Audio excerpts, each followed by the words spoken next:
Screen share होगी मेरी?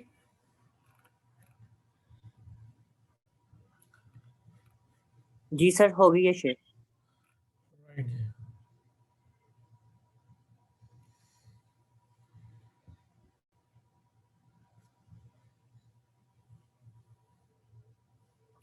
अच्छा जी, किसी का कोई सवाल है लास्ट लेक्चर से रिलेटेड तो मुझसे पूछें प्लीज़।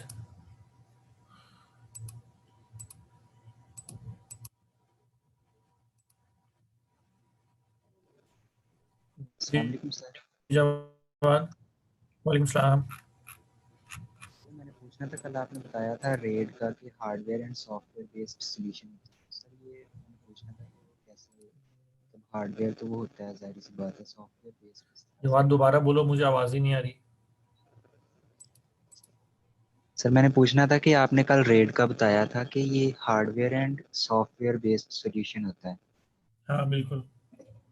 तो हार्डवेयर तो डेफिनेटली होता है, सॉफ्टवेयर बेस्ड सर किस तरह से होता है? सॉफ्टवेयर का मतलब ये होता है कि देखो, जिस तरह किसी मशीन को ऑपरेट करने के लिए हमें ऑपरेटिंग सिस्टम चाहिए, राइट? जी सर। या जिस तरह आप मोबाइल लेते हैं तो मोबाइल तो बेसिकली एक हार्डवेयर डिवाइस है ना, लेकिन उसके ऊपर एक सॉफ्टवेयर भी इंस्टॉल्ड है मोबाइल का। डन सर, ठीक है। ठीक है। और इसी तरह जब ये अगर उस मोबाइल के ऊपर सॉफ्टवेयर इंस्टॉल नहीं होगा, जिसको टेक्निकल वर्ड्स में हम फर्मवेयर कहते हैं, तो आप अपने मोबाइल को ऑपरेट नहीं कर पाते। मतलब the moment you buy an mobile और आप उसको ओपन करें पैक्ड मोबाइल को, तो there is a software pre installed on that machine that is required for the usage and operation of that device. In a very similar manner, जब हम कोई क्या कहते हैं, इसकी एक और एग्जांपल मैं बताता चलूँ। कभी आपने अगर ये ईवो डिवाइस यूज़ की हो, ईवो जी जो सर। ये 4G डिवाइस होती है, if you plug in that device into your machine, तो उसका एक सॉफ्टवेयर बैकग्राउंड में विदाउट योर इंटरवेंशन वो ऑटोमेटिकली इंस्टॉल हो जाता है, राइट? जी it sir. Means another a software is required for the operations of that device. तो इसीलिए मैंने कहा था कि जो रेड है ये सिंपल हार्ड ड्राइव नहीं है, इसके अंदर मल्टीपल हार्ड ड्राइव हैं। If there are multiple hard drives, it is important that there must be a controlling software who is responsible to manage all those hard drives plugged in that into that machine. तो इसका फिर sir एक हमारे जो controller आता है, उसको कहते हैं रेट डेस्कटॉप में कंट्रोलर। डेस्कटॉप में हमारे जो हार्ड ड्राइव होती है उसमें जो ऑपरेटिंग सिस्टम इंस्टॉल्ड होता है उसी में एक सेपरेट प्रोग्राम होता है जो कि हार्ड ड्राइव को रन कर रहा होता है। हार्ड ड्राइव जब हम, वही मैं बता रहा हूँ कि जब हम मशीन लेते हैं तो हमारी मशीन्स में अमूमन एक या दो हार्ड ड्राइव्स होती हैं। और जी हम सर। जब लैपटॉप लेकर आते हैं या डेस्कटॉप कंप्यूटर लेकर आते हैं तो उस पर ऑपरेटिंग सिस्टम इंस्टॉल नहीं होता, हम खुद करते हैं। जी ठीक सर। है। लेकिन ये जो रेट कंट्रोलर है, ये जो डिवाइस है, जब आप इसको खरीद कर लाएंगे तो इसके अंदर एक सॉफ्ट, ये एक होता था कंप्यूटर की तरह का है, लेकिन ये थोड़ा सा डिवाइस जैसा मैंने कल दिखाई थी, तो जी इन इसका एक स्पेशलाइज किस्म का हार्डवेयर बना हुआ होता है।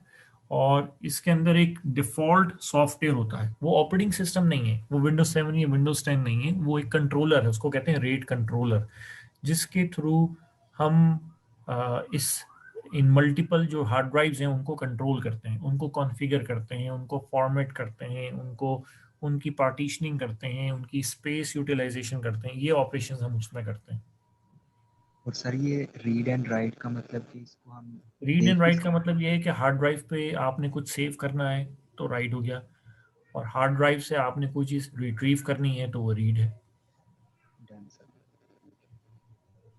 अब आप अपना बैलेंस इंक्वायरी करते हैं तो बेसिकली जब आप ये क्यूरी टाइप करते हैं अपने मोबाइल पे, तो ये क्यूरी बेसिकली आपका जो भी ऑपरेटर है, सब्सक्राइबर आप जिसके हैं, उसके बिलिंग सर्वर पे जाती है, और उस बिलिंग सर्वर की हार्ड ड्राइव से आपका डाटा रिट्रीव किया जाता है, और फिर वायरलेस चैनल के थ्रू डाटा आपको शेयर किया जाता है। इसका मतलब है कि आपने क्यूरी लिखी, वो क्यूरी वहाँ गई, उसने आपकी क्यूरी के अगेंस्ट डाटा को रिट्रीव किया, उसके बाद डाटा या रिस्पॉन्स आपको भेजा। लेकिन वो जो बैलेंस, मेरा कितना बैलेंस है, ये एक्चुअली ये इंफॉर्मेशन टेलीकॉम ऑपरेटर के बिलिंग सर्वर की पर्टिकुलर हार्ड ड्राइव पे रखा हुआ है।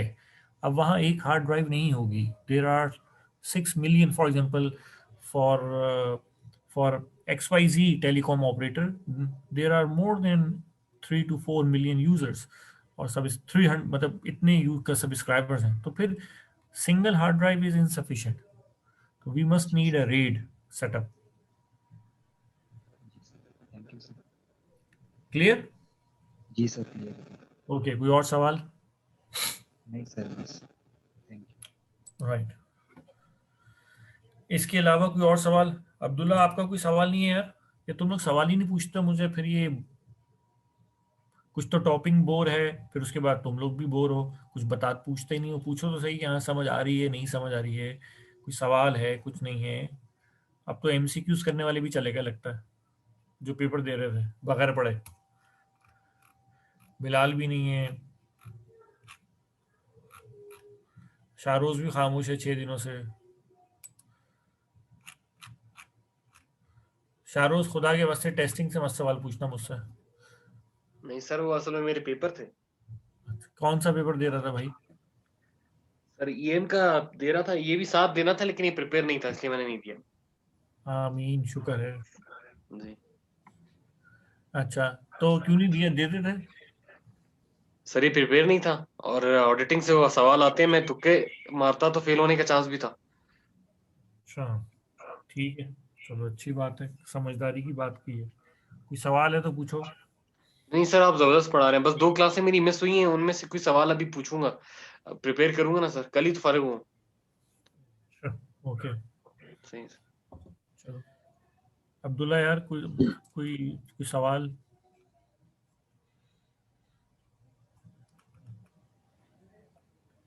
अस्सलाम वालेकुम सर। वालेकुम सलाम जी। अब्दुल्ला, जी सर, समझ आ रही है सही समझ आ रही है, काफी मैं नोट डाउन भी किए। ओके अब्दुल्ला। अब्दुल्ला, किस शहर से हो आप? सर मैं इस्लामाबाद से। अच्छा, इस्लामाबाद। इस्लामाबाद में मुलाकात नहीं हुई यार तुम्हें, या हुई थी? हु, हुई थी सर, मैंने आपकी फिजिकल क्लासेस भी ली हैं। अच्छा, चलो ये तो अच्छी बात है, चलो अच्छी बात है, गुड। Thank you. अच्छा जी, ये फैसलाबाद वाले लोग भी बड़े खामोश हैं। ये मैं इसलिए पूछ रहा हूँ कि यार 2 दिन से बड़ी खामोशी है। सादिया भी खामोश है, आजकल कोई सवाल ही नहीं पूछ रही है। एनी भी खामोश है। एनी के सॉफ्टवेयर हाउस में कोई मसला नहीं है मेरे ख्याल से आजकल ना, सब चीज़ें ठीक चल रही हैं। अस्सलाम वालेकुम। वालेकुम सलाम।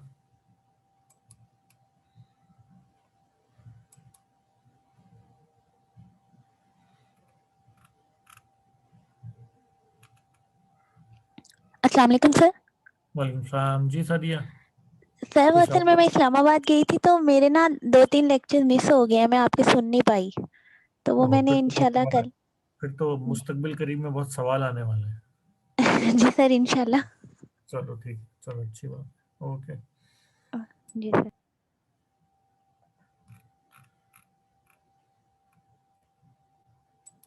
Tayyab Khan, are you here?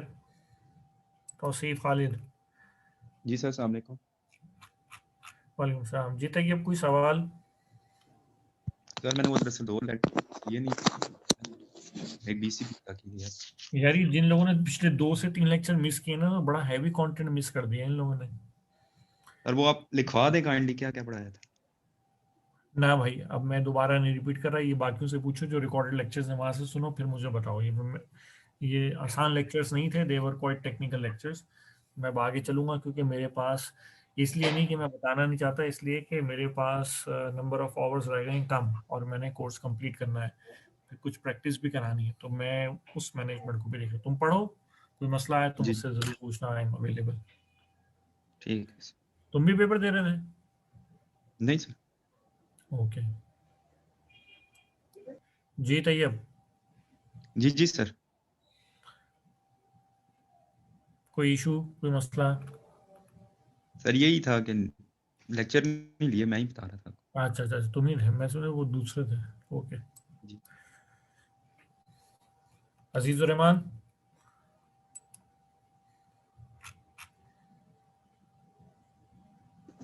Yes sir. वरना मैं अभी कहने वाला था बासिम को, बासिम नोट कर लो उसको, ये फिर आज गायब है।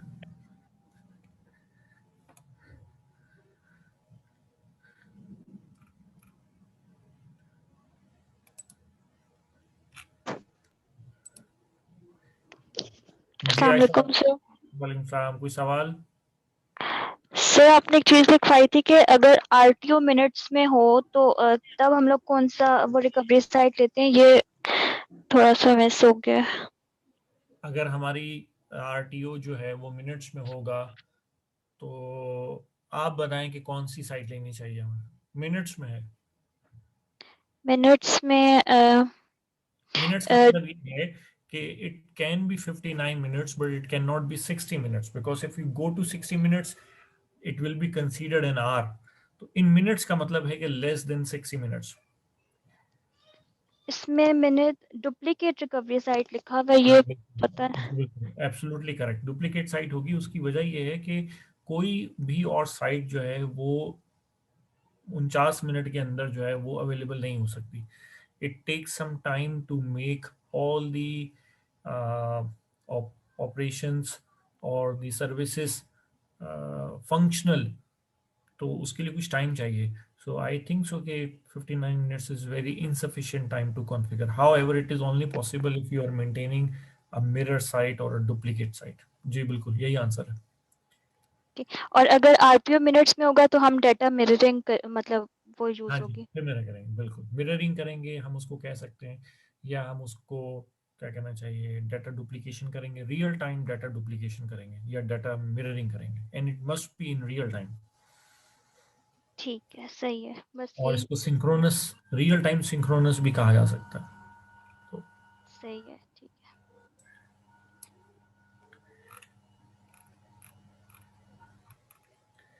जी तहरीम, आपका कोई सवाल?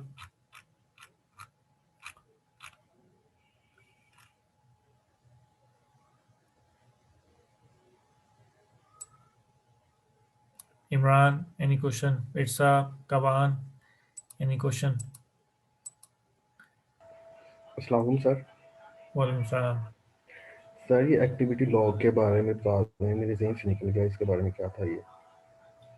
एक्टिविटी लॉग का मतलब ये होता है कि जब भी किसी सिस्टम पे कोई ट्रांजैक्शन हो रही हो या कोई एक्टिविटी हो रही हो तो उस एक्टिविटी को हम रिकॉर्ड कर लें। ठीक है, तो इसको बेसिकली कहते हैं activity log. In other words to say we can say that documenting the all events, documenting all events that are taking place during any business activity। किसी भी बिजनेस एक्टिविटी के दौरान जो इवेंट्स हो रहे हों उनको रिकॉर्ड करने के अमल को एक्टिविटी लॉगिंग कहते हैं। If there are two activities, you must take two logs. If there are three activities, there may be three logs. So it depends, and they are very important for the auditor because they are the main source of evidence for an auditor during the audit. तो इसलिए बहुत ज़रूरी है। इसकी मिसाल मैंने आपको layman example में समझाने के लिए ये दी थी कि if you consider your mobile, तो आपके मोबाइल पे there is a missed call log, आपका डायल कॉल, रिसीव कॉल। इसी तरह जो आप इंटरनेट ब्राउज़र में जाएं तो आपकी वहाँ हिस्ट्री आ रही होती है कि आपने किस दिन कौन सी वेबसाइट कितने दिन के लिए एक्सेस की, राइट। जो जी लोग सर। वेबसाइट्स को देखते हैं तो गूगल एनालिटिक्स है, वहाँ पे सारा लॉग्स मेंटेन हो रहा होता है। आप गूगल सर्च इंजन में जाएं तो आपको शो कर रहा होता है कि आपने ये कीवर्ड्स पिछले दिनों से यूज़ किए थे। तो ये सब चीज़ें फिर लॉग्स हैं जो कि बताती हैं कि आपने क्या किया था। तो ये तो सर लॉग्स है, तो मतलब लॉग्स कि is sir basically, sir like history वगैरह, हिस्ट्री जैसे ये हाँ, हिस्ट्री होती है। हिस्ट्री तो वो होगी ना, जो हिस्ट्री तो हम कहते हैं कि वो event, an event that had occurred, वो हिस्ट्री हो गया। But what if you have no record? तो हिस्ट्री तो है but we have no record. तो log mean the record of your history. It ठीक is हो the गया sir. record of your activity. It is not the history. It is ओ- it is the record of the event that have been taken place. Okay sir, okay, thank you sir. Sir मैं पूछ लूं सवाल? जी जी पूछे। Sir कल हमने जो backup schemes पढ़ी थी 3, तो मैं ये पूछना चाह रही थी कि क्या हम चेंज कर सकते हैं स्कीम्स, जैसे अगर हम अभी डिफरेंशियल यूज कर रहे हैं, लेकिन अब हमें लगता है कि हमें इंक्रीमेंटल बैकअप की तरफ जाना चाहिए, तो कैन हाँ वी डू बिल्कुल दिस? यूज कर सकते हैं जी, बिल्कुल बिल्कुल। It's an organization affair, but I think before moving on towards a new activity, there must be a logical justification that why you are leaving one Moving. approach Okay. and why you are adapting another Another approach. one. So this will be considered as a change management. It will not be just like that. If you are taking the backup, you cannot only take your decision at your own will, that yes, now tomorrow onward I am no more interested in differential backup, that's why I will start taking the incremental backup. No, there must be proper deliberation on that activity, why it is A logical reason. going to be must be a justification, there must be an approval by the management. Once they approve, then definitely there must be some technical changes that you need to take place. जब आप differential से incremental पर जाएंगे तो Internet. There might be some change of software, there might be some change of hardware. So before making that change, you must analyze in advance that what will be the possible impact of that change. तो ये सब चीजें आपको देखनी है. Yes, the answer is you can do that. Okay. Thank you, sir. Okay. Jay Imran, any question?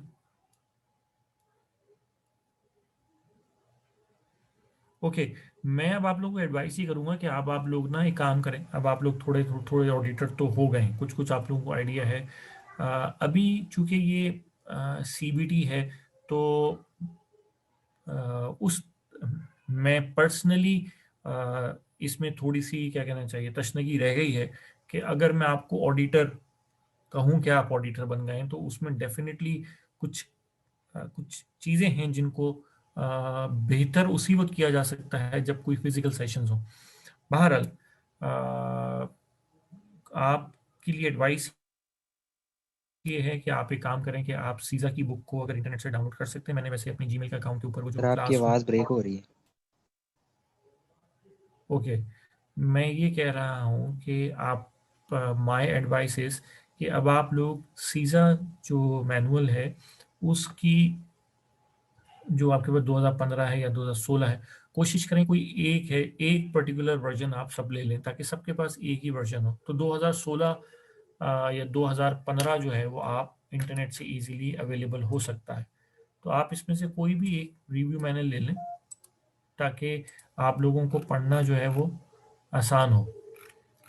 ये इसलिए मैं कह रहा हूँ ये इंडिविजुअल नहीं, ताकि ये बाकी सब के लिए आसान हो कि सब अगर कोई सवाल पूछे तो बाकियों को पता हो कि वो सवाल कहाँ से पूछा जा रहा है.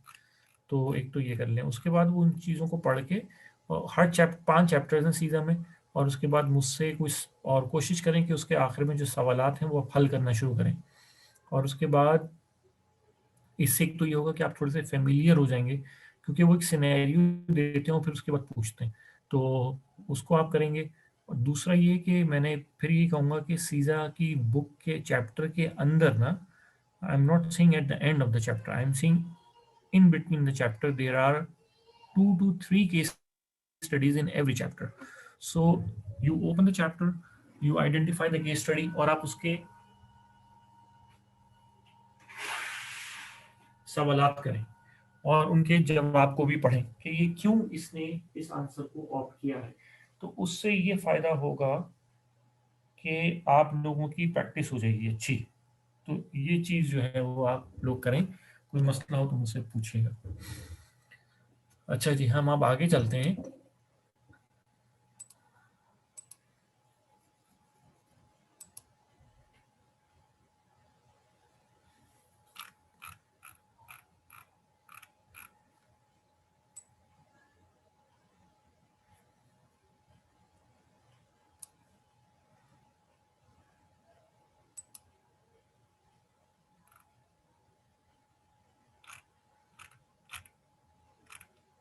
ओके जी, अब हमारे पास आज एक टॉपिक है.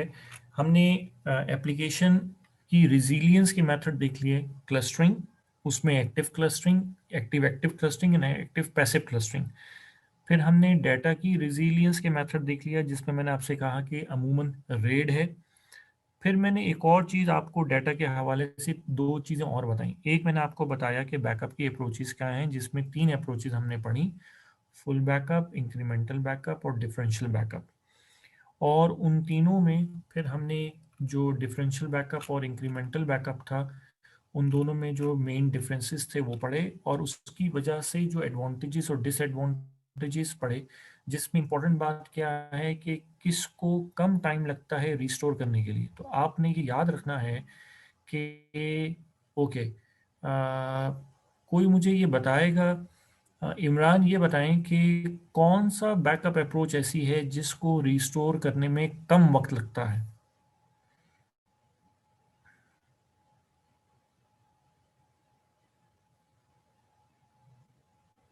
एक है बैकअप लेने में वक्त लगना, एक है बैकअप से रिस्टोरेशन का वक्त। हमारे लिए अहम बैकअप लेने का वक्त नहीं है, हमारे लिए अहम बैकअप से रिस्टोरेशन का वक्त है। ये दोनों रिवर्स होते हैं। अगर बैकअप करते वक्त वक्त कम लगेगा तो रिस्टोरेशन में वक्त ज़्यादा लगेगा। अगर बैकअप में वक्त ज़्यादा लगेगा तो रिस्टोरेशन में वक्त कम लगेगा। बैकअप लेते वक्त वक्त कम इसलिए लगेगा क्योंकि हम कम चीज़ का बैकअप ले रहे हैं।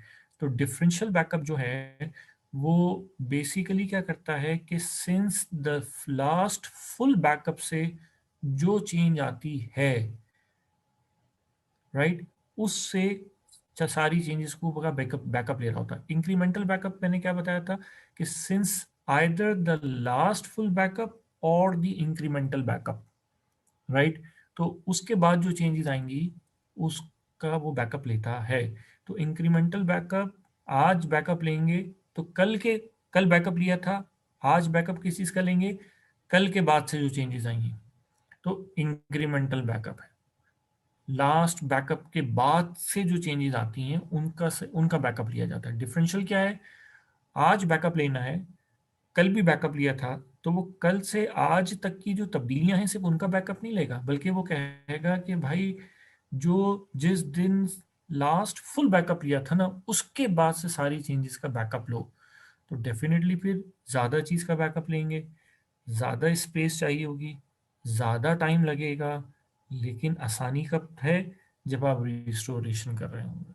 हमारे लिए इम्पोर्टेंट ये है। तो अगर आरपीओ, अगर हमारा आरटीओ कम है, आरटीओ कम है, राइट, आरपीओ नहीं मैं कह रहा, आरटीओ, क्योंकि आरटीओ इज अबाउट रिस्टोरेशन, ठीक है, RPO is about backup data. तो हम डाटा बैकअप जो है वो तो मैंने कह दिया कि डाटा मिररिंग, स्ट्रिपिंग वगैरह ये चीज़ें उसमें आ गई हैं। लेकिन अगर मैं ये कहूँ कि आरटीओ कम है तो बेहतर है कि आप डिफरेंशियल बैकअप लें, इंक्रीमेंटल बैकअप नहीं लें। क्यों? क्योंकि आरटीओ अगर मिनट्स में है तो इसका मतलब यह है कि आपके पास कम टाइम है डाटा को रिस्टोर करने के लिए, राइट। तो ये कॉन्सेप्ट है। जी बताएं, आप कोई सवाल है तो मुझसे पूछें, वरना आगे चलता हूँ मैं। जी उमर पूछो। अस्सलाम वालेकुम सर। वालेकुम सलाम। सर अभी आपने बात बताई है कि अगर आरटीओ का टाइम कम है तो हम डिफरेंशियल बैकअप करेंगे। हाँ, तो सर हम फुल बैकअप नहीं कर सकते, क्योंकि फुल बैकअप में तो देखिए हमारे पास सिंपल एक बैकअप होगा, लेकिन अगर डिफरेंशियल बैकअप लेंगे तो अगर हमने प्रीवियस भी डाटा करना हो तो हम फिर 2 बैकअप रिकवर करेंगे। बिल्कुल सही है भाई। अगर मैं तो ये कह रहा हूँ कि अगर अगर सवाल ये हो कि आपका आरपीओ कम है, सॉरी आरटीओ कम है, और आपने इंक्रीमेंटल और डिफरेंशियल में से चॉइस लेनी है, मैं तब की बात कर रहा हूँ। लेकिन ठीक अगर है। तीनों चीज़ें होंगी तो डेफिनेटली इन तीनों चीज़ों में सबसे कम टाइम, सबसे कम रिस्टोरेशन टाइम फुल बैकअप में ही लगेगा। जी सर।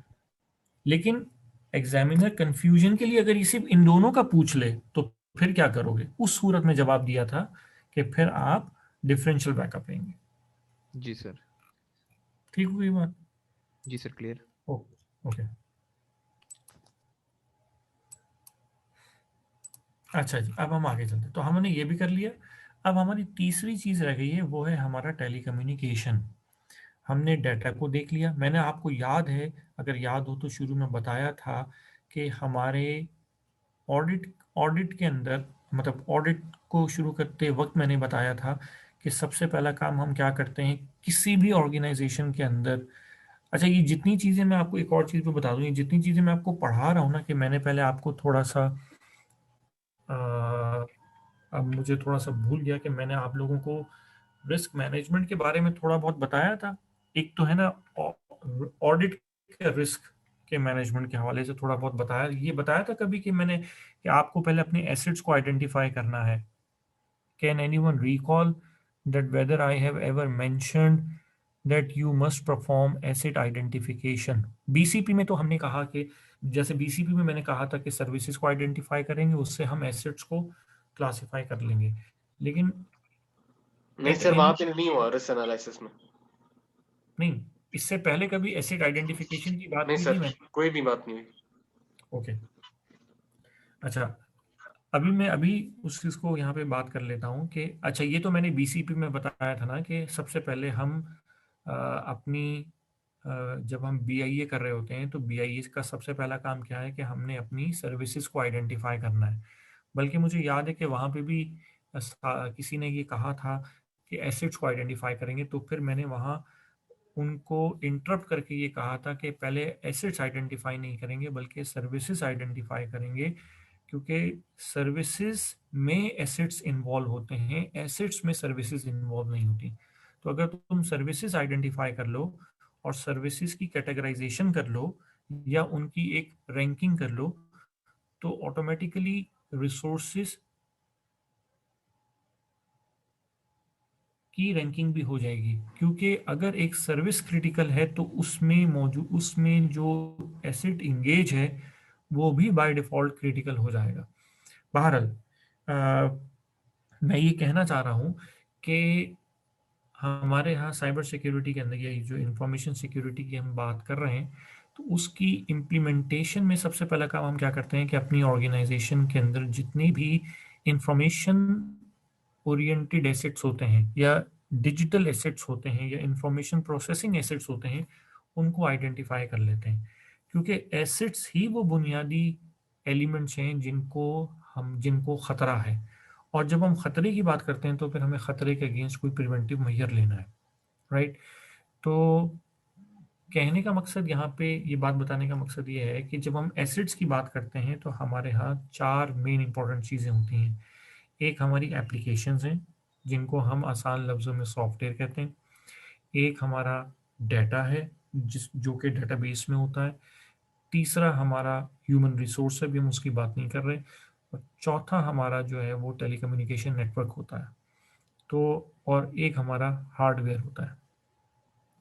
तो हार्डवेयर जो है उसकी तो फिजिकल सेफ गार्डनिंग होती है। हार्डवेयर की तो हार्डवेयर के हवाले से रिजीलियंस की बात करें तो हार्डवेयर की रिजीलियंस यही हो सकती है कि हार्डवेयर आपके पास रिडंडेंट हो, एक से ज़ायद हार्डवेयर हो।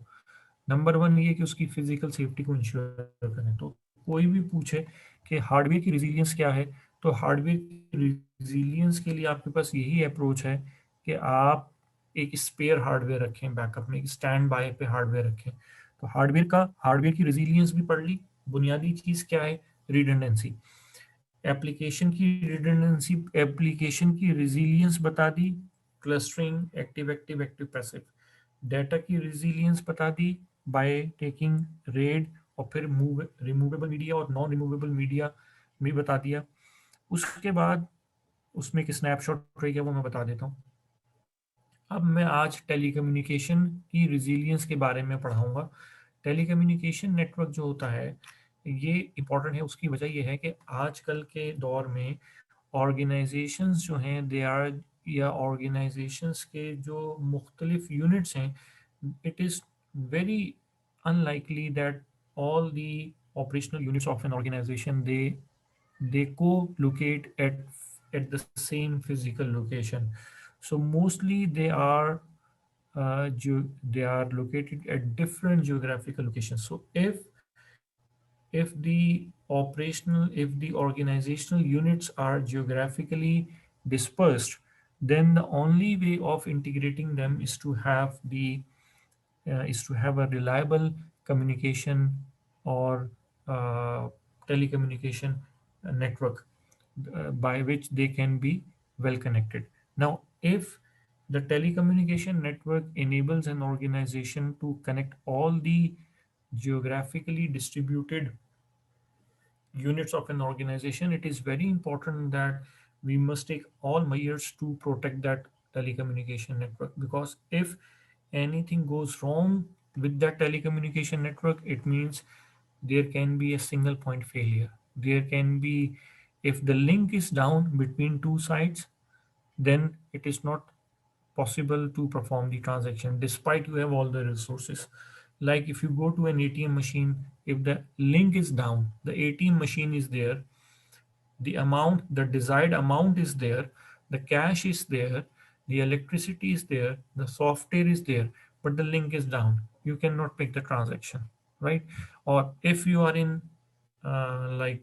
if you are in a desperate need of the cash and the link is down, like फिर आपका जो you may take a decision to change your bank account. तो इसका मतलब ये हो गया कि जो कनेक्टिविटी है, जो लिंक की अवेलेबिलिटी है, वो बड़ी इंपॉर्टेंट है. And similarly, if the link is up, but the communication is not secure, then again there is no way of doing that communication. तो कहने का मतलब ये है कि टेलीकम्युनिकेशन की रेजिलियंस बड़ी इंपॉर्टेंट है. Now there are 5 ways of making or taking the alternative measures for the telecommunication. कुछ कॉन्सेप्ट समझ में आया? ये तो बैकग्राउंड हो गया. Now let's move on to the details.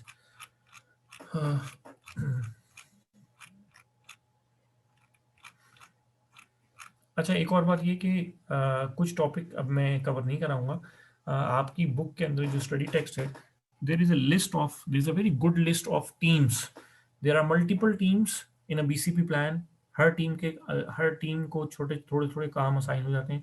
What you need to do, you need to read the main function of each and every team, क्योंकि paper में एक दो सवाल आ जाते हैं कि भाई ये टीम बताएं कि इनका क्या काम है. फॉर एग्जांपल, एक टीम है जिसको कहते हैं इंसिडेंट रिस्पांस टीम.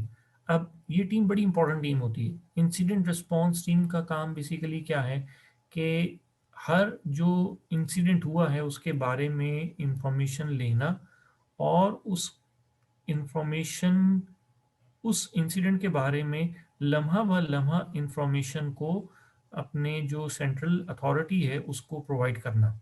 ठीक है, तो ये इंसिडेंट रिस्पांस है, क्योंकि उसकी बेसिस के ऊपर ही आपका एक्शन होता है, राइट. इसी तरह एक टीम होती है, उसका नाम होता है सैल्वेज टीम. ये मैं इसलिए बता रहा हूँ, बाकी आप खुद पढ़ लेना, जिसमें जो कि कंफ्यूजिंग है वो बता रहा हूँ. सैल्वेज टीम का काम ये होता है कि जब खुदा ना खास्ता किसी बिल्डिंग में आग लग जाए, तो सबसे पहले रूल ये है कि इंसानी जान बचाओ. अच्छा, अब अगर आपको लगता है कि आप एवैक्यूएट कर रहे हैं और वहाँ कोई और बंदा नहीं है, लेकिन वहाँ ऑर्गेनाइजेशनल डाटा है, तो आप अगर तो डाटा बाहर लेके जा सकते हैं तो डाटा ले जाएं. लेकिन अगर आप डाटा बाहर लेके नहीं जा सकते और डाटा बाहर लेके जाने में रिस्क ऑफ लाइफ है और आपके पास थोड़ी मोहलत है टाइम की, तो फिर आप क्या काम करें कि वो जो डाटा है उसको खुद डिस्ट्रॉय कर दें. तो इसलिए अक्सर जो ऐसा क्रिटिकल डाटा होता है उसकी वजह ये होती है कि अगर आप डाटा को खुद डिस्ट्रॉय नहीं करेंगे और जब आग बुझ जाएगी, देयर इज़ अ पॉसिबिलिटी कि वो डाटा अनअटेंडेड रह जाए और वो किसी के हाथ चला जाए और वो मिसयूज़ करे. तो इसीलिए फिर हम क्या करते हैं कि हमारा बैकअप तो होता ही है, तो हम क्या करते हैं कि डाटा को खुद डिस्ट्रॉय कर देते हैं. उसके लिए हम डाटा जहाँ वो रखा हुआ होता है उसको हम उस पर लिख देते हैं, उसको कहते हैं सैल्वेज टीम. तो सैल्वेज का मतलब होता है इसको तबाह कर देना, राइट. तो ये बेसिकली इनका काम. अच्छा, इनका एक और काम भी है कि ये डैमेज असेसमेंट भी करते हैं, तो एक ये काम भी इनका है. अच्छा, इसी तरह इनका ये काम भी हो सकता है कि ये जब डैमेज हो गया, डैमेज असेसमेंट हो गई, तो जो इंश्योरेंस क्लेम्स हैं उनको फाइल करना है, तो क्या करना चाहिए, ये काम कर सकते हैं. तो ये बेसिकली इनका ये काम होता है. इसी तरह एक रीलोकेशन टीम होती है. रीलोकेशन मैंने आपको बताया था कि जब डिजास्टर होगा तो आपने अपनी प्राइमरी आईपीएफ से ऑल्टरनेट साइट पे लेके जाना है. अब ये जो मूवमेंट है, मूवमेंट ऑफ ह्यूमन रिसोर्स है, ये मूवमेंट ऑफ डाटा है, इसकी जिम्मेदारी किसकी होगी? रिलोकेशन टीम की। इसी तरह एक लीगल अफेयर्स की टीम होती है, ट्रेनिंग टीम होती है, सिक्योरिटी की टीम। तो there is the big list of the team, so you must go and read the functions of that teams because it may be asked in your paper. ये मैं नहीं बताऊंगा क्योंकि ये सेल्फ एक्सप्लेनेटरी चीज़ें हैं। तो बहरहाल एक तो ये टॉपिक भी कवर हो गया। अच्छा, अब हम चलते हैं डिजास्टर टेलीकम्युनिकेशन के डिजास्टर रिकवरी मेथड के ऊपर।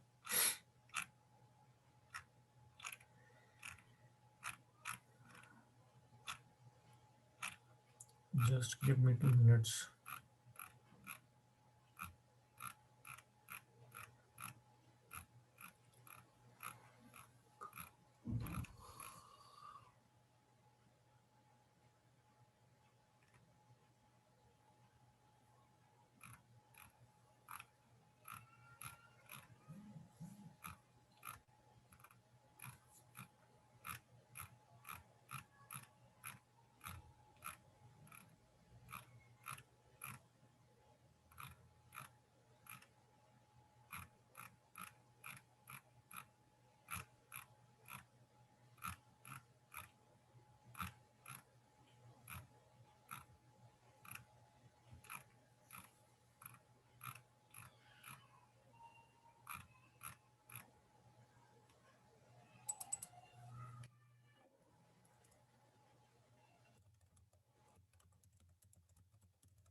राइट जी। अच्छा, अब मैं इसमें यहाँ पे लिख देता हूँ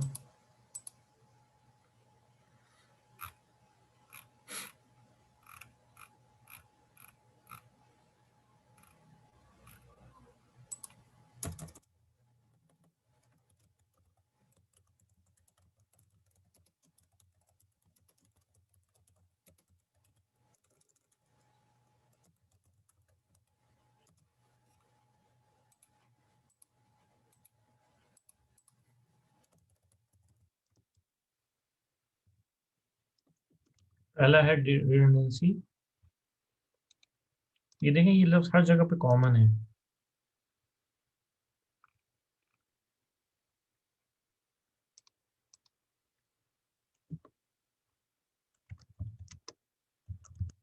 alternate routing, diverse routing, long haul protection, last mile protection और वॉइस रिकवरी।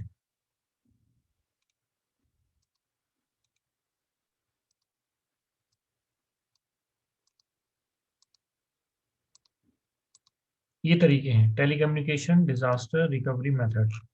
पहला तरीका है रिडंडेंसी। अच्छा, अब यहाँ पे मैं एक चीज बताता चलूं कि अब यहाँ कुछ चीजें मुझे बेसिक कॉन्सेप्ट देने पड़ेंगे। एक सेक्शन को मैंने दिए हुए थे, एक दूसरे सेक्शन को मुझे देने पड़ेंगे। बाहर जब आप, मैं लिखूंगा नहीं, आप लोग इसको नोट करते जाएं साथ साथ। कंप्यूटर नेटवर्क बेसिकली क्या है कि जब हम दो या दो से ज्यादा कंप्यूटर्स को आपस में कनेक्ट कर देते हैं तो वो कंप्यूटर नेटवर्क कहलाता है।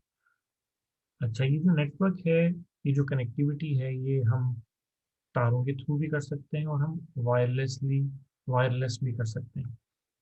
अच्छा, अब जब हम तारों के थ्रू कंप्यूटर को कनेक्ट करते हैं तो ये जो हमारा नेटवर्क होता है, ये तीन से चार किस्म का होता है। एक होता है लोकल एरिया नेटवर्क, ये आपने हो सकता है अपने इंटरमीडिएट लेवल पे पढ़ा हो। एक होता है मेट्रोपॉलिटन एरिया नेटवर्क और एक होता है wide area network. Local area network जो है वो बेसिकली वो नेटवर्क होता है जो कि एक बिल्डिंग या फ्यू किलोमीटर्स की हद तक हो। मेट्रोपॉलिटन एरिया नेटवर्क वो होता है जो कि एक शहर की हदूद में हो। और वाइड एरिया नेटवर्क वो होता है कि जिसकी कोई हद ना हो, वो across the cities, countries, within the whole country, across the continents हो सकता है। तो जियोग्राफिकल कवरेज की बुनियाद पे हम इन तीनों को आपस में डिफरेंशिएट करते हैं। ये एक पैरामीटर है, इसके अलावा भी पैरामीटर्स हैं बहरहाल। अच्छा, अब इन तीनों में से जो सबसे ज़्यादा फास्ट, जिस नेटवर्क के ऊपर सबसे ज़्यादा फास्ट डाटा रेट होता है वो होता है लोकल एरिया नेटवर्क। उसकी रीज़न ये है कि उसका चूँकि जोग्राफियाई अहाता जो है वो कम होता है, जियोग्राफिकल डायमीटर कम होता है। तो जब आपका डिस्टेंस कम होगा तो डेफिनेटली आपकी स्पीड भी फास्ट होगी, तो आप वो डिस्टेंस कम वक्त में मुकम्मल कर लेंगे। तो लैन के ऊपर सबसे ज़्यादा फास्ट डाटा रेट मिलता है, राइट। लेकिन इसके बरक्स सबसे कम डाटा रेट जो है वो हमें कहाँ मिलता है, वाइड एरिया नेटवर्क के ऊपर मिलता है। तो एक तो चीज़ होगी डाटा रेट, क्योंकि नेटवर्क की कनेक्टिविटी में सबसे इम्पोर्टेंट चीज़ क्या है, वो है आपका डाटा रेट। आप हर यूज़र को बेसिकली ये चाहिए कि जिस नेटवर्क के ऊपर वो जिस जो भी इंटरनेट यूज़ कर रहा है उसके ऊपर जो आपका डाटा रेट है वो सबसे ज़्यादा हो। अच्छा, अब इसमें जो अच्छा यहाँ पे एक चीज़ जो कि पेपर में आ सकती है वो ये कि जो लोकल एरिया नेटवर्क है उसमें आपने किस तरीके से नेटवर्क को बिछाना है या डिप्लॉय करना है, इसका एक स्टैंडर्ड प्रोसीजर होता है। और उस प्रोसीजर को या उस टेक्नोलॉजी को हम कहते हैं ईथरनेट। ईथरनेट। तो पेपर में ये सवाल आ सकता है कि ये जो मैं लफ्ज़ लिख रहा हूँ ईथरनेट, ये किस चीज़ की टेक्नोलॉजी है। तो आपने कहना है कि ईथरनेट जो है वो बेसिकली एक टेक्नोलॉजी है, technology to access the internet over the land. ठीक है।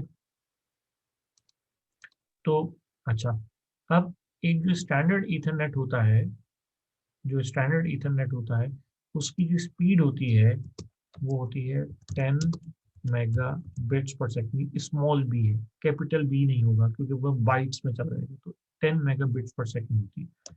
लेकिन अगर ये होता है कि जब कब अगर हम कॉपर केबल्स यूज़ करें, अगर हम फाइबर ऑप्टिक यूज़ करें तो उस सूरत में जो हमारा हमारा जो नेटवर्क है हम उसकी जो स्पीड है वो 10 गीगा बिट्स पर सेकंड पे हो जाती है। ये ऐसे ही है कि आप जीटी रोड के ऊपर जाएं तो स्पीड कम मिलेगी गाड़ी को, तो मोटरवे के ऊपर जाएं तो रोड क्वालिटी अच्छी है, ट्रैफिक नहीं है, तो आपको बहुत आप हाई स्पीड अटेन कर सकते हैं। तो ये बात आपको यहाँ बतानी ज़रूरी थी। भारत, आपको ये बात समझ आ गई कि अच्छा, किसी भी नेटवर्क को डिप्लॉय करने में तीन चीज़ें अहम होती हैं। आप कौन सी केबल यूज़ कर रहे हैं, नंबर वन। नंबर टू, आप कौन सी कनेक्टिंग डिवाइसेस यूज़ कर रहे हैं। अच्छा, अब नेटवर्किंग के लिए जो डिवाइस सबसे इम्पॉर्टेंट है उसको हम कहते हैं राउटर। ये मैंने एक सेक्शन को बताया था, दूसरे सेक्शन को नहीं बताया, बात इसलिए बता रहा हूँ। राउटर एक नेटवर्किंग डिवाइस है। इसका काम बेसिकली क्या है, इसके काम दो हैं। इसका काम ये है कि पूरे नेटवर्क के ऊपर या अच्छा, एक नेटवर्क दूसरे नेटवर्क से कनेक्टेड है तो उसका काम क्या है कि collects the information about all paths between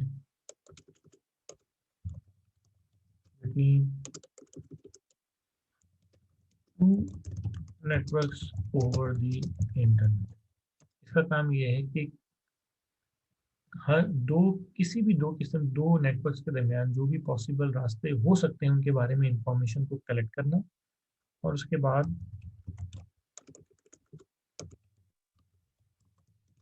select the best path, shortest नहीं, हर शॉर्टेस्ट पाथ बेस्ट नहीं होता। आप बाजू का छोटा रास्ता ले लेते हैं, ट्रैफिक इतना जैम होता है, वही रास्ता बुरा हो जाता है। Select the best path and forwards the data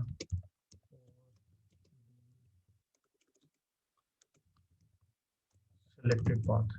तो इसका ये काम है। तो ये दो काम हो गए किसके, आपके राउटर के। अच्छा, अब राउटर को यूज करने के कुछ राउटर को यूज, ये सारे काम करने के कुछ हमारे पास रूल्स हैं, उनको हम कहते हैं प्रोटोकॉल्स। ठीक है, ये दो काम करने, ये जो मैंने दो काम ऊपर लिखे हैं, इन दोनों कामों को करने के स्टैंडर्ड प्रोसीजर्स हैं, उन प्रोसीजर्स को हम क्या कहते हैं? प्रोटोकॉल।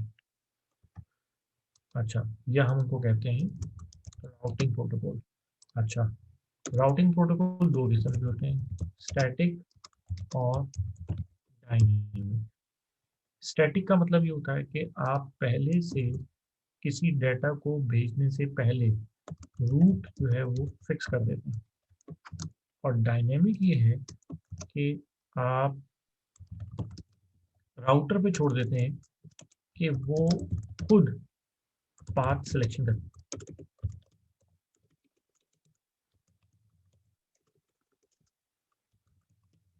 इसकी रूट की, ठीक है। तो अब अगर आपका रूट पहले से तयशुदा है तो उसको कहेंगे स्टैटिक रूट, और अगर आपका रूट पहले से तयशुदा नहीं है, ये रन टाइम पे डिसाइड होगा, तो इसको बेसिकली हम कहेंगे डायनेमिक।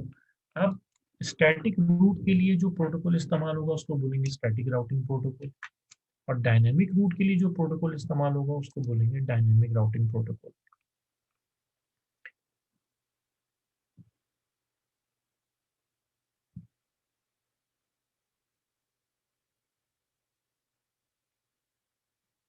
ओके, ये अब इसका मतलब ये है, अभी मैं ये सब चीजें क्यों बता रहा हूँ, फिर मैं इसको कंक्लूड कर देता हूँ। इसका मतलब ये हुआ कि अब हम बात कर रहे हैं टेलीकम्युनिकेशन के डिजास्टर रिकवरी मेथड्स की। तो मैंने आपको कहा कि नेटवर्किंग में दो चीजें इंपॉर्टेंट है, एक डिवाइसेस और एक आपकी केबल, जो आपने कनेक्टिविटी ली हुई है, और आपकी डिवाइसेस। तो रिडंडेंसी का मतलब ये है कि आपने अपनी केबल की भी एक्स्ट्रा कैपेसिटी डिप्लॉय करनी है। रिडंडेंसी का मतलब क्या है? जितनी ज़रूरत है उससे ज़्यादा कैपेसिटी डिप्लॉय करो। दो गाड़ियाँ चाहिए, तीन ले लो, ताकि दो एक में कोई एक ख़राब हो जाए तो तीसरी इस्तेमाल कर लो। तो रिडंडेंसी का मतलब क्या है? कि एक्स्ट्रा कैपेसिटी डिप्लॉय करना। अब अगर केबल है, फाइबर ऑप्टिक यूज़ कर रहे हो तो एक यूज़ कर रहे हो तो दो यूज़ करो। अच्छा, ये भी हो सकता है कि अगर एक कॉपर है तो दूसरी ऑप्टिकल फाइबर हो, तो वैरायटी यूज़ कर लो। इसी तरह डिवाइसेस हैं, एक राउटर है, दो यूज़ करो।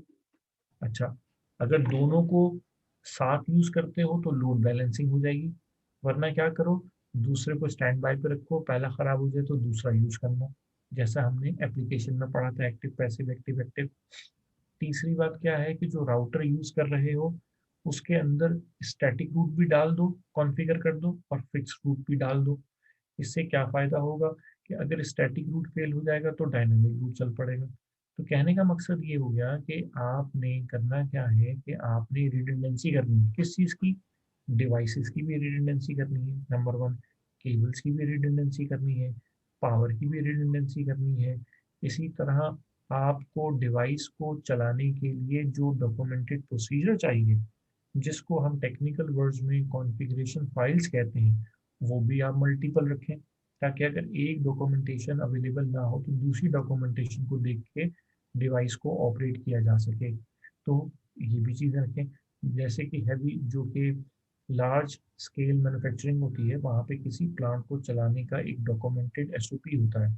अगर ऑपरेटर तब्दील हो जाए तो दूसरे ऑपरेटर को प्लांट चलाने के लिए डॉक्यूमेंटेड एसओपी चाहिए होती है। लेकिन अगर बिल फर्स्ट डॉक्यूमेंटेड एसओपी नहीं है तो ऑपरेटर प्लांट को कैसे चलाएगा? इसलिए ज़रूरी है कि जो आपके पास डॉक्यूमेंटेड एसओपी है उसकी भी मल्टीपल कॉपीज़ कहीं ना कहीं रखी हों। ये तीन चार बातें जो मैंने आपको बताई कि आप क्या करें। आपको पहली बात, जितनी कैपेसिटी चाहिए, आपको अगर 40 कंप्यूटर चाहिए तो 50 डिप्लॉय करें। आपको दो केबल हैं तो 4 डिप्लॉय करें। दो राउटर हैं तो 4 राउटर डिप्लॉय करें। राउटर के अंदर स्टैटिक रूट है तो डायनेमिक रूट भी कॉन्फ़िगर करें। इसके अलावा जो डॉक्यूमेंटेशन चाहिए डिवाइसेस को ऑपरेट करने की, उसकी भी मल्टीपल कॉपीज़ को रिटेन रखें, जिसको मैंने टेक्निकल वर्ड्स में क्या कहते हैं, कॉन्फ़िगरेशन फाइल्स कहते हैं। इन सब बातों में एक चीज़ कॉमन है कि आपने हर चीज़ की एक्स्ट्रा कैपेसिटी डिप्लॉय करनी है। इस पूरी चीज़ को हम क्या कहते हैं? रिडंडेंसी कहते हैं। ये हम क्यों कर रहे हैं? हमने किससे बचना है? हमने सिंगल पॉइंट फेलियर से बचना है। और सिंगल पॉइंट फेलियर से बचने का मतलब क्या है, हम क्या प्रोवाइड कर रहे हैं, हम नेटवर्क रेजिलियंस प्रोवाइड कर रहे हैं। That is the main point. अब यहाँ किसी को कोई समझ में नहीं आई हो तो मुझे बता दो। सर डाइवर्स राउटिंग क्या है? अभी तो मैंने बताया ही नहीं। अच्छा सर। ये मुझे लगता है शाहरुख उस पर ध्यान देता है जो मैं नहीं बता रहा होता, जो मैं बता रहा होता हूँ उस पर नहीं सुन रहा होता। क्या बोला मैंने, रिडंडेंसी? पांच पांच चार बातें बताओ जरा। सर एक्स्ट्रा कैपेसिटी अप्लाइड करनी है sir. For example redundancy sir इस तरह है कि फॉर एग्जांपल अगर एक साइट है और वो डाउन हो जाती है अटैक की वजह से, तो दूसरी साइट मेरी जो है वो ओपन रहे और चलती रहे, ताकि जो ट्रैफिक है वो जो नहीं मतलब जिसको मैं सर्विस कर सका हूँ तो वो दूसरी वेबसाइट के पास चला जाए। और अगर जिस तरह मेरे पास एक केबल है तो मतलब मेरा राउटर ऐसा हो कि जिसमें 2 केबल भी लग सकती हो और अरे वो। कब मैंने कब कहा ये राउटर ऐसा है जिसमें दो केबल? मैंने कहा कि एक राउटर है तो दूसरा राउटर ले लो। ये मैंने नहीं जी कहा सर। कि ऐसा राउटर लो जिसमें दो केबल लग सकती है। नहीं सर, लेकिन सर कुछ राउटर्स होते हैं उसमें एक ज्यादा केबल्स भी लगती हैं। एक केबल नहीं होती, कई केबल्स होती हैं। जी सर। अच्छा चलो ठीक है, एक केबल खराब हो जाए तो दूसरी केबल ले लो। केबल्स की जी सर। खुलासा क्या है कि केबल की एक्स्ट्रा कैपेसिटी डिप्लॉय करो, जी सर। नेटवर्किंग डिवाइसेस की एक्स्ट्रा कैपेसिटी डिप्लॉय करो, ह्यूमन रिसोर्स की एक्स्ट्रा कैपेसिटी डिप्लॉय करो, कॉन्फ़िगरेशंस की एक्स्ट्रा कैपेसिटी डिप्लॉय करो। ठीक है, ताकि अगर जी कहीं सर। भी कोई चीज़ भी खराब होती है तो आपके पास हर चीज़ की एक्स्ट्रा कैपेसिटी हो। सही। सर अब ये नेटवर्क रिडंडेंसी जो चला, है ये यूनिवर्सली सब पे इसी तरह अप्लाई हो रही है, एक्स्ट्रा हाँ कैपेसिटी, या बिल्कुल, सिर्फ ये इसी पे बुनियादी, स्पेसिफिक पे? ये नहीं नहीं नहीं, ये बुनियादी, मैंने बताया ना कि रिजिलियंस का बुनियादी असूल क्या है, रिडंडेंसी। अब कोई बंदा कम रिजिलियंस, कोई बंदा कम रिडंडेंसी का अफोर्ड कर सकता है। अब रिडंडेंसी को अफोर्ड करना भी आसान नहीं है ना। तो अब जी कोई सर। बंदा एक एक चीज एक्स्ट्रा लेगा, कोई बंदा उसी की दो एक चीजें एक्स्ट्रा ले लेगा। तो इट ऑल डिपेंड्स कि आप कितनी रिजिलियंस बर्दाश्त करते हैं। अब रिजिलियंस लाने में रिडंडेंसी अचीव करने में आपकी इन्वेस्टमेंट है। लेकिन मैंने क्या बताया था कि जो कॉस्ट ऑफ या जो कॉस्ट ऑफ कंट्रोल है, it must always be less than the impact of the loss. ठीक है ना? तो आप उसके हिसाब से देख लें कि यार अगर आपको लगता है कि आपके नेटवर्क में, अगर नेटवर्क के ऊपर डिनाइल ऑफ सर्विस का अटैक हो जाए, आपको लॉस होगा 1 लाख रुपए का फॉर एग्जाम्पल, तो फिर आप, और आपने राउटर लगाया हुआ है फॉर एग्जाम्पल 1.5 लाख रुपए का, या फायरवॉल लगाई हुई 1.5 लाख रुपए की, फायदा क्या हुआ? आपका नुकसान ही 1 लाख रुपए का मैक्सिमम, तो 1.5 लाख रुपए की फायरवॉल लगाने की क्या जरूरत है आपको? तो आपने ये चीज भी business impact analysis, cost and benefit analysis हर वक्त करना है। आगे चलते हैं। अब है ऑल्टरनेट राउटिंग। एक होती है ऑल्टरनेट राउटिंग, एक होती है डाइवर्स राउटिंग। अब शाहरुज ने पूछा था, पहले बता दूं ताकि इसको भी याद है। डाइवर्स राउटिंग का मतलब ये है कि जिस तरह आप कोई घर बनाए नया, अल्लाह करे सबका सब लोग अपने अपने नए नए घर बनाए, उसमें जब आप एक केबल की डिप्लॉयमेंट करते हैं, केबल डालते हैं, तो आप एक ही केबल डालते हैं, पावर केबल, क्योंकि वही बड़ी मुश्किल से डल रही, इतना खर्चा आ रहा होता है। तो एक तरीका क्या है कि आप घर के अंदर ही दो दो केबल डाल दें। लेकिन अगर आप कभी और करें तो वो हम दोनों केबल एक ही जगह डालते हैं। घरों में अक्सर टेलीफोन केबल जो है वो 4 पेयर की भी आती है और 8 पेयर की भी आती है। 8 पेयर वाली केबल इसलिए डाली जाती है कि अगर 2 पेयर खराब हो जाए तो अगले 2 पेयर इस्तेमाल हो जाए। लेकिन उसमें क्या है, कॉस्ट ज़्यादा है। तो डाइवर्स राउटिंग क्या है कि जब आप केबल को किसी बिल्डिंग में केबल्स की इंस्टॉलेशन करें तो वहाँ पे मल्टीपल या डुप्लीकेट केबल्स की इंस्टॉलेशन करें। और दूसरी बात, आपके घर में वाटर सप्लाई आ रही है तो आप 2 वाटर कनेक्शन ले लें। दो एक गैस का कनेक्शन है तो 2 गैस के कनेक्शन ले लें। एक पावर कनेक्शन है तो 2 पावर कनेक्शन ले लें। इसी तरह एक यूपीएस है तो 2 यूपीएस ले लें। ये है डुप्लीकेट। अच्छा एक और बात, अगर मैं कहता हूँ कि जैसे अब हमारे ऑफिस के अंदर हमने क्या किया हुआ है कि हमने अपनी बिल्डिंग के अंदर जो केबल्स की डिप्लॉयमेंट की हुई है वो डाइवर्स की हुई है, लेकिन डाइवर्स के अंदर भी ऐसी केबल की राउटिंग की हुई है कि जिस जगह एक केबल डली हुई है, उसकी जो बैकअप केबल है वो किसी दूसरी दीवार से डल के आ रही है। ये नहीं है कि दोनों केबल एक ही एक ही वो क्या कहना चाहिए, आपने कभी देखा होगा ये जो केबल डलती हैं इनकी, ये बेसिकली प्लास्टिक कंड्यूट्स होते हैं जिनके अंदर डलती हैं। ये नहीं है कि दोनों एक्स्ट्रा और प्राइमरी केबल दोनों एक ही क्या कहेंगे उसको, एक ही टनल में डाल दी। No, it is always better to deploy multiple cables using multiple conduits, इनको conduits बोलते हैं। तो बहरहाल इसको हम कहते हैं डाइवर्स राउटिंग, ठीक है। अच्छा, इसके अलावा ऑल्टरनेट राउटिंग क्या है? ऑल्टरनेट राउटिंग ये है कि आपके पास फॉर एग्जांपल आप घर पे इंटरनेट यूज़ कर रहे हैं, वायर्ड पीटीसीएल का यूज़ कर रहे हैं या नयाटेल का यूज़ कर रहे हैं, तो ऑल्टरनेट राउटिंग ये कहते हैं कि आपके पास इंफॉर्मेशन को भेजने का एक तब मुतबादिल राब्ता होना चाहिए। या आप ये कहें कि जी इंटरनेट आप यूज़ कर रहे हैं पीटीसीएल का, तो आपके पास पीटीसीएल की ही वायरलेस ईगो डिवाइस है, तो मुतबादिल हो गया। आपके घर पर अगर पीटीसीएल का इंटरनेट कनेक्शन नहीं चल रहा, तो आप अपने मोबाइल का डाटा नेटवर्क ऑन कर लें, ये आपका ऑल्टरनेट हो गया। तो ये ऑल्टरनेट है। अच्छा, इसके अलावा ऑल्टरनेट क्या हो सकता है कि जिस तरह, ये डिपेंड करता है कि हम किस लेवल पे बात कर रहे हैं। इसी तरह अगर हम नेशनल लेवल पे बात करें, तो अब अगर हमारी केबल्स, जो मैंने आपको बताया था कि बड़ी मशहूर केबल, उसको सीएमईवी केबल कहते हैं, जिस जो कि नेशनल कैरियर है आपकी ट्रैफिक का। अब अगर वो ख़राब हो जाए तो फिर हम क्या करेंगे? तो फिर हम सैटेलाइट के थ्रू कम्युनिकेशन करेंगे या फिर हम वायरलेस कम्युनिकेशन करेंगे। तो अमूमन नेशनल लेवल के ऊपर वायर्ड मीडिया भी है, वायरलेस मीडिया भी है, वो भी नाकाम हो जाए तो फिर सैटेलाइट कम्युनिकेशन है। तो ये मुख्तलिफ किस्म के कम्युनिकेशन के तरीके हैं। अच्छा, इसी तरह इसका एक और एग्जांपल इस तरह से हम कह सकते हैं कि अगर आपने कहीं कॉपर केबल डाली हुई है, तो ऑल्टरनेट में आप क्या करें? फाइबर ऑप्टिक डाल दें। तो एक है रिडंडेंसी। रिडंडेंसी क्या है? आपने मल्टीपल एक्स्ट्रा कैपेसिटी लेनी है। बेसिक डाइवर्स राउटिंग क्या मैंने आपको बताई कि वो सिर्फ केबल्स के हवाले से कि आपने मल्टीपल केबल्स यूज़ करनी है।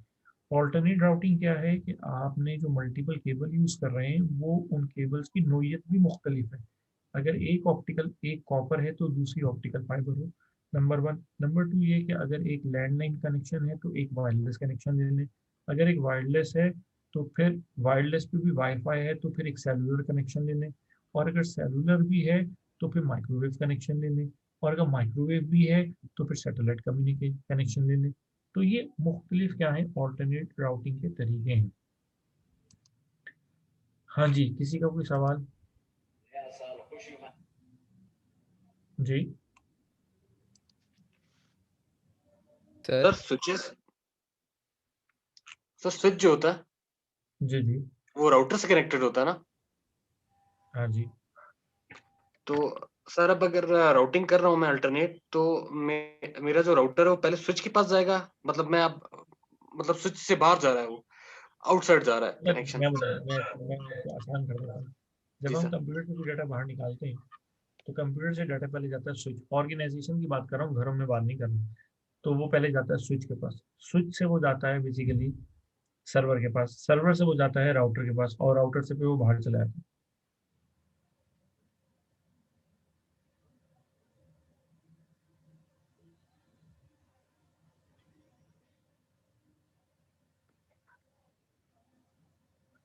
बात क्लियर हो गई? जी सर, जी सर, बिल्कुल क्लियर। अच्छा, अब इसका ये मतलब नहीं है कि मैंने सिर्फ, अगर मैंने ये कहा है कि राउटर मल्टीपल हो तो स्विच मल्टीपल नहीं होंगे, ऐसा कुछ नहीं है भाई। मैंने जेनेरिकली बोला कि नेटवर्किंग की जो भी डिवाइसेस होंगी उनकी हमें एक्स्ट्रा कैपेसिटी डिप्लॉय करनी होगी। चाहे वो फायरवॉल है, चाहे वो राउटर है, चाहे वो स्विच है, चाहे वो एम्पलीफायर है, चाहे वो रिपीटर है। ये भी बता दूं, एम्पलीफायर और रिपीटर का जिक्र आगे तो बता देता हूँ कि एम्पलीफायर एक वो डिवाइस है नेटवर्किंग जिसका काम क्या है? एनालॉग एनालॉग डाटा को बढ़ाना। क्योंकि जब डाटा एक ख़ास डिस्टेंस कवर करता है तो उसके बाद उसके एनर्जी लेवल में फ़र्क आ जाता है। तो फिर हम क्या करते हैं कि उसके एनर्जी लेवल को बूस्ट करते हैं। उसकी बूस्टिंग के लिए जो डिवाइस इस्तेमाल होती है, अगर वो डाटा एनालॉग है तो फिर एम्पलीफायर यूज़ होगा, और अगर वो डाटा डिजिटल नेचर का है तो फिर उस सूरत में जो बूस्टिंग के लिए, सिग्नल बूस्टिंग के लिए जो डिवाइस यूज़ होगी उसको रिपीटर बोलेंगे। तो ये आपकी स्ट्रेंथ को बहाल करता है। Amplifier for analog, A for analog, A for amplifier. Repeater digital signal की एनर्जी लेवल को बहाल करता है, ये बूस्ट अप करता है। तो ये भी यहाँ पे बता दिए। तो कहने का मकसद है कि आपने हर एक की एक्स्ट्रा कैपेसिटी डिप्लॉय करनी है। जी जवाब सवाल पूछो। सर ये जो नेटवर्किंग डिवाइसेस हैं, ये जो भी ये कनेक्ट कर रही होती है नेटवर्क्स में हम एक कंप्यूटर को दूसरे कंप्यूटर से, तो अगर इनमें अगर सिंगल पॉइंट फेलियर आ जाए तो क्या हमारा पूरा नेटवर्क जो है वो फेल हो जाता है? अगर अगर पूरा नेटवर्क उस डिवाइस पे डिपेंडेंट है और आपने डिवाइस की रिडंडेंसी नहीं ली हुई तो फिर तो सिंगल पॉइंट फेलियर है। यही तो बता रहा हूँ। हर वो डिवाइस जिस पे तमाम लोग एनएसआर कर रहे हैं, आपने उसको सबसे पहले उसके ऑल्टरनेट या एक्स्ट्रा कैपेसिटी डिप्लॉय करनी है। सिंगल पॉइंट मकसद क्या है कि सिंगल पॉइंट फेलियर को बचाना है। ये ना हो कि एक चीज बंद हो जाए तो पूरा ऑर्गेनाइजेशन का सेटअप ही बंद हो जाए। ये नहीं होने चाहिए। ठीक है, वो अब इसकी की मैं आवाज़ मिसाल थोड़ी बताऊं। कट गई अंदर से ना, ऊपर पापा की कॉल आ गई। क्या ऊपर कॉल आ गई थी तो आपकी आवाज़ कट गई थोड़ी सी कॉल आ गई? कहाँ से कॉल आ गई? सिम पे। तो मैं मेरे लिए क्या होगा मैं भाई, मैं रिपीट कर दूं? सर थोड़ा, जी सर थोड़ा सा ओके, मैंने ये कहा है कि मैं खुद ही भूल गया कि मैं क्या बता रहा हूँ। हाँ, मैं ये कह रहा था कि अगर आपके पास, तुमने सवाल क्या पूछा था यार?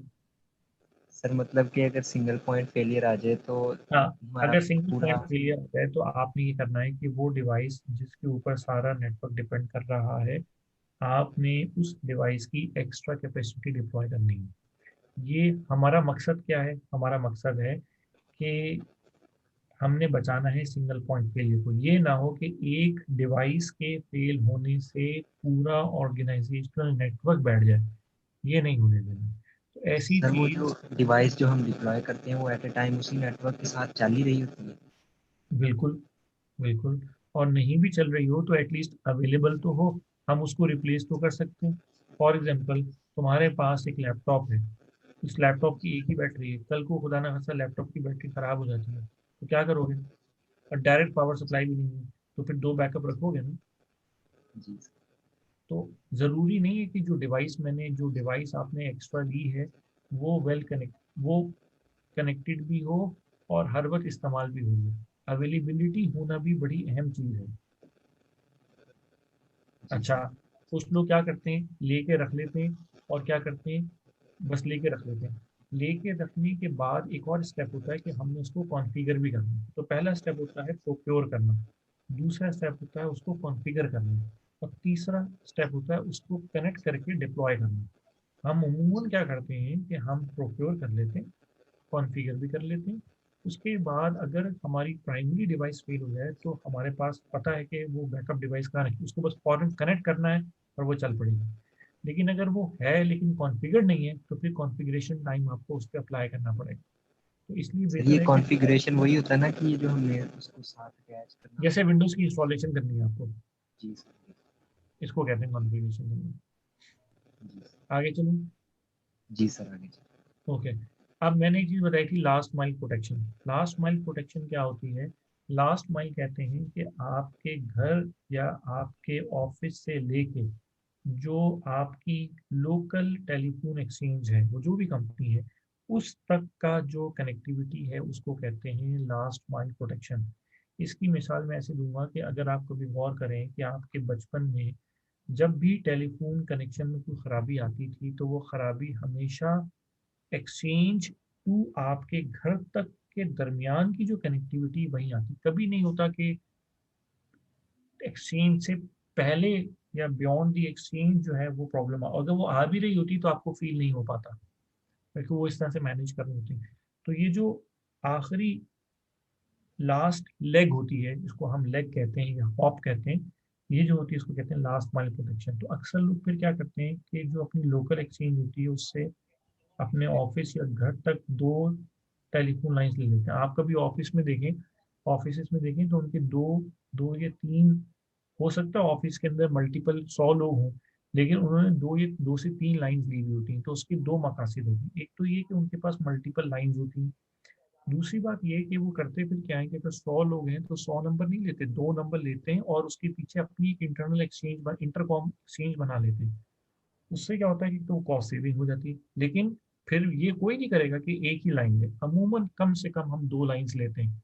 इसीलिए आप देखें कि अगर आपके जैसा आईसी में पी है, आईसी में पी का नंबर है 925734 तो 46 भी होगा, 47 भी होगा, 45 भी होगा। अब इसका मतलब ये 3 नंबर्स हैं तो इसमें 3 कनेक्शन लिए हुए हैं, इसका मतलब ये 3 लाइंस आ रही हैं।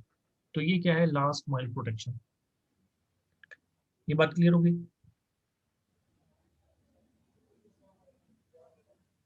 ओके, अब आगे चलते हैं। और एक है long haul network diversity. Long haul network diversity क्या है वो मैंने आपको बता दिया। एक मिनट नंबर में सवाल लेता हूँ।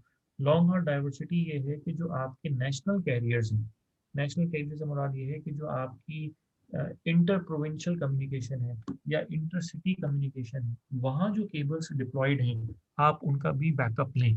तो ये बेसिकली क्या कहना चाहिए, लोकल बॉडी या सिविल एडमिनिस्ट्रेशन के लेवल के ऊपर बात आ जाती है, लेकिन ये ज़रूरी है। उसकी रीज़न ये है कि अगर फॉर एग्जांपल कल को इंटर प्रोविंशियल या इंटर सिटी कम्युनिकेशन कनेक्टिविटी में डिसरप्शन आ जाए तो एवेंचुअली जो कंपनीज हैं वो सफ़र कर रही होती हैं। तो बाज़ औक़ात होता है जिसका कभी कभार पीटीसीएल में फ्लॉ, पीटीसीएल के किसी लाइन में क्या कहना चाहिए फेलियर हो जाए, तो फिर क्या कर होता है कि मुख्तलिफ कंपनीज जो हैं वो सफ़र करती हैं। और आप यकीन मानेंगे, एक है कि भाई मेरा कनेक्शन नहीं चल रहा, ठीक है, एक ये है कि पीटीसीएल ही नहीं चल रहा। जब पीटीसीएल ही नहीं चलेगा तो पूरे पाकिस्तान में इंटरनेट की कनेक्टिविटी बंद। अब उससे देखो कि जितनी कंपनीज हैं उनकी मीटिंग्स हैं, जो कुछ भी है वो सब की सब कम्युनिकेशन, अब उनका कोई कसूर नहीं है कंपनीज का, कसूर किसका है, जिससे जो हमारा प्रोवाइडर है। इसलिए लॉन्ग और डाइवर्सिटी का मतलब क्या है कि ये बात प्रोवाइडर के लिए है। तो प्रोवाइडर का जो इंफ्रास्ट्रक्चर है वो भी एक्स्ट्रा कैपेसिटी में होना चाहिए। बहरहाल ये बातें थी, मैंने बता दी। अब हमारा टेलीकम्युनिकेशन डिजास्टर रिजिलियंस या ऑल्टरनेट रिकवरी मेथड भी कंप्लीट हो गया है। कोई सवाल है तो मुझसे पूछो, वरना मैं इजाज़त चाहता हूँ। सर असाइनमेंट्स नहीं चेक करेंगे आज? यार today I am very tired, तो आज my energy level is down. अब ये मैं कल करूँगा। हाँ कल तो सर सर क्लास में। हाँ हाँ ओके। एक तो यार चीज़ें इतनी मुझे कुछ जहन से निकल जाती हैं बाजू का। मैंने तुम लोगों को एक असाइनमेंट भी दी थी यार, तुम लोगों ने बताया ही नहीं। एक रिस्क वाली है, दूसरी भी मैंने तुम लोगों को दी थी, ये तुम लोगों ने। सर वो दूसरी रिस्क वाली तो आपने नहीं दी थी, वही जो सॉफ्टवेयर ढूंढने के लिए आपने हाँ करवाया जी। था। जी सर, वो उसमें ना काफ़ी आ रहे थे, ज़रा अगर उसके लिए टाइम आप दे देंगे तो वो और अच्छे से हो जाएगी। यहाँ को मैंने तुम लोगों को टाइम, तुम लोग उल्टा मुझे काम दे देते हो, अजीब बात हो। मैं कह रहा हूँ टाइम लगाओ ताकि उसमें पढ़ोगे तो पता सर नहीं चलेगा आप, ना। ओ भाई, हर सॉफ्टवेयर के सर अंदर वो री आपने, चलो तुम दो तो खुद तो शॉर्टलिस्ट करो ना, फिर मैं बताऊंगा कौन सा अच्छा, किसने अच्छा शॉर्टलिस्ट किया। ये नेक्स्ट में करेंगे। ये कौन बात कर रहे हैं, जवाब बात कर रहे हो? जी सर मैंने आपको नहीं कहा, मैंने कहा आप अगर टाइम दे दें थोड़ा, यानी कि हमें एक्स्ट्रा ओके दे दें ओके, तो हम बताने अच्छे के से लिए। उसको कर। हाँ नहीं नहीं, ओके। यार आज नहीं, मैंने असल में डैडी मेरी एक मीटिंग है रात को 2 ढाई बजे और मैंने उसके लिए काम देना है, तो बस जी सर के लिए ओके है, आया फिर हूँ। आप फिर कर पॉइंट लेंगे में। क्लास। अच्छा आज के दिन है यार, आज बुध है ना, तो एक तो यार ये तुम लोग इतवार को क्यों नहीं आते हो सारे?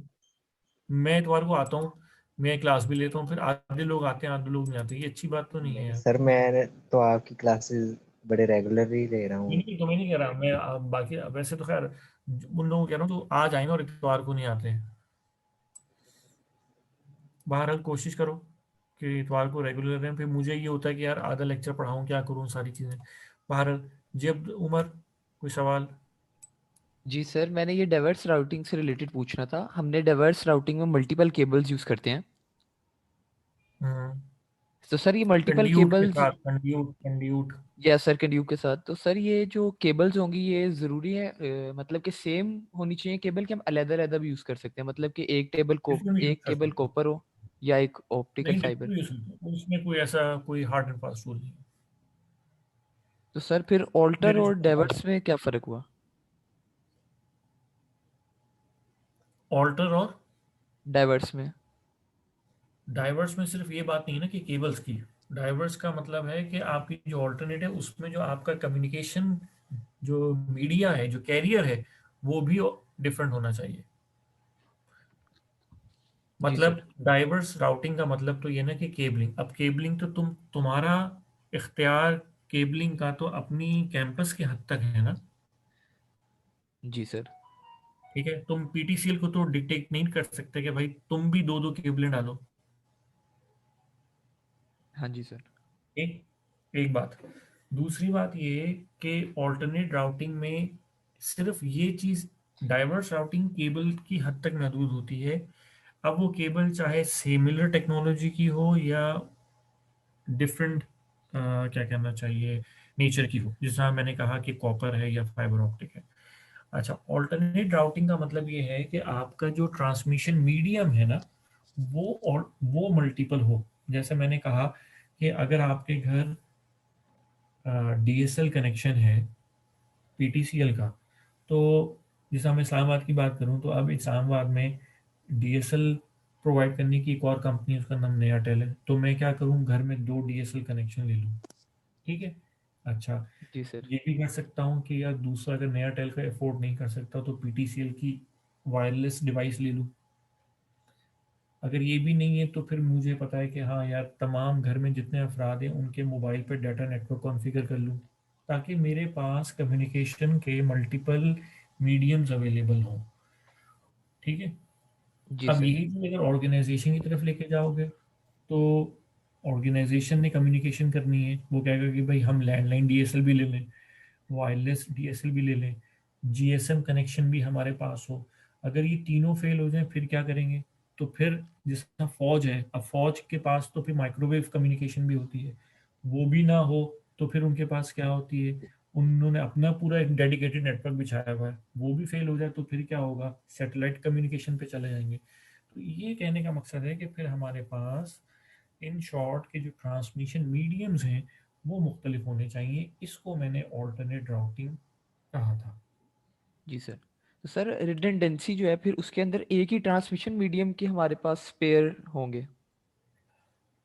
नहीं, ट्रांस रिडंडेंसी तो, रिडंडेंसी का मतलब ये है कि any, you must deploy the extra capacity of every element in the network. Sir alternate में भी तो हमारे पास मतलब कि मुख्तलिफ मीडियम्स होते हैं, तो ये एक्स्ट्रा के उसमें आ गए ना? नो, ऑल्टरनेट का मतलब क्या है? ऑल्टरनेट एक्स्ट्रा, देखो, एक्स्ट्रा ऑल्टरनेट में फर्क है। और एक्स्ट्रा का मतलब होता है एक कॉपर है ना तो दो कॉपर ले लो, ये है जी एक्स्ट्रा। सर। ठीक है। जी सर। एक कंप्यूटर है तो दो ले लो, लेकिन सिमिलर लो। ऑल्टरनेट जी का सर। मतलब क्या है? एक कॉपर है ना तो दूसरा फाइबर ले लो। सही है। ये एक्स्ट्रा भी है और ऑल्टरनेट भी है, तो ट्राई टू अंडर, ये इसमें डिफरेंस है। टेक्नोलॉजी मतलब उसकी नेचर डिफरेंट कर लो।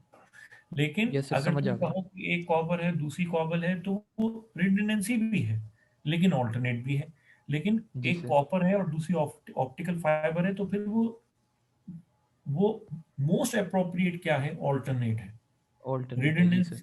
लेकिन अब जब एक कॉपर है एक फाइबर है तो तुमने कॉपर की तो एक्स्ट्रा कैपेसिटी डिप्लॉय नहीं की, तुमने तो ओवरऑल एक्स्ट्रा कैपेसिटी डिप्लॉय की, जी सर। है ना। तुमने अगर जी। कॉपर की जगह फाइबर ऑप्टिक ले ली तो मैं तो ये कह सकता हूँ ना कि तुमने कॉपर की तो एक्स्ट्रा कैपेसिटी नहीं डिप्लॉय की, तुमने तो जी सर। केबल की एक्स्ट्रा कैपेसिटी डिप्लॉय की। जी तो sir. Extra mean duplicate of the similar thing. जी सर। मुझे जाने दे यार, आज मुझे बहुत काम करना है। ठीक है। Okay sir, thank you. Okay Basim. अच्छा अच्छा, एक और बात यार, अ, ये तुम लोगों ने सॉफ्टवेयर वो देखे? अच्छा, एक और बात बताता चलूं कि तुम लोग ये जो एक्सप्लोर करो ना सॉफ्टवेयर का, तो यूट्यूब के ऊपर भी चीजें देख लेना। इट विल सर वो आल्सो हेल्प यूट्यूब यू के यार। ऊपर हम चीज़ें देखते हैं, वो मतलब कि बहुत ही मतलब कि एक्सेंट में बोलते हैं इंग्लिश में, वो मतलब कि 2-3 दफ़ा सुननी पड़ती है वो चीज़। यार दो उनकी तीन दफा इंग्लिश। सुन ले, उसकी जो प्ले स्पीड है उसको कम कर ले यार। चलें सर, करते हैं कुछ। हाँ, लेकिन कोशिश करो कि ताकि इंफॉर्मेशन अच्छी आए। ये मतलब मैं नहीं चाहता कि फिर सतही सी इंफॉर्मेशन आए, बेहतर जितना मेहनत करोगे उतनी अच्छी इंफॉर्मेशन आएगी। तो एक तो मैं बता देता हूँ कि गूगल को जब सर्च करो तो गूगल कनाडा लिख के करो, गूगल कनाडा। जब गूगल कनाडा करोगे तो फिर कनाडा का सर्च इंजन इनेबल हो जाएगा, उस पर सर्च करो तो तुम्हें रिजल्ट फर्क मिलेंगे। इसी तरह फिर गूगल की जगह बिंग यूज करो, सर्च इंजन मुख्तलिफ कर दो। जी आसान सवाल पूछे यार, आज मुझे जाने दो तुम लोग। अच्छा बासिम, सर एक मिनट, ऐसा एक मिनट, बासिम, बासिम,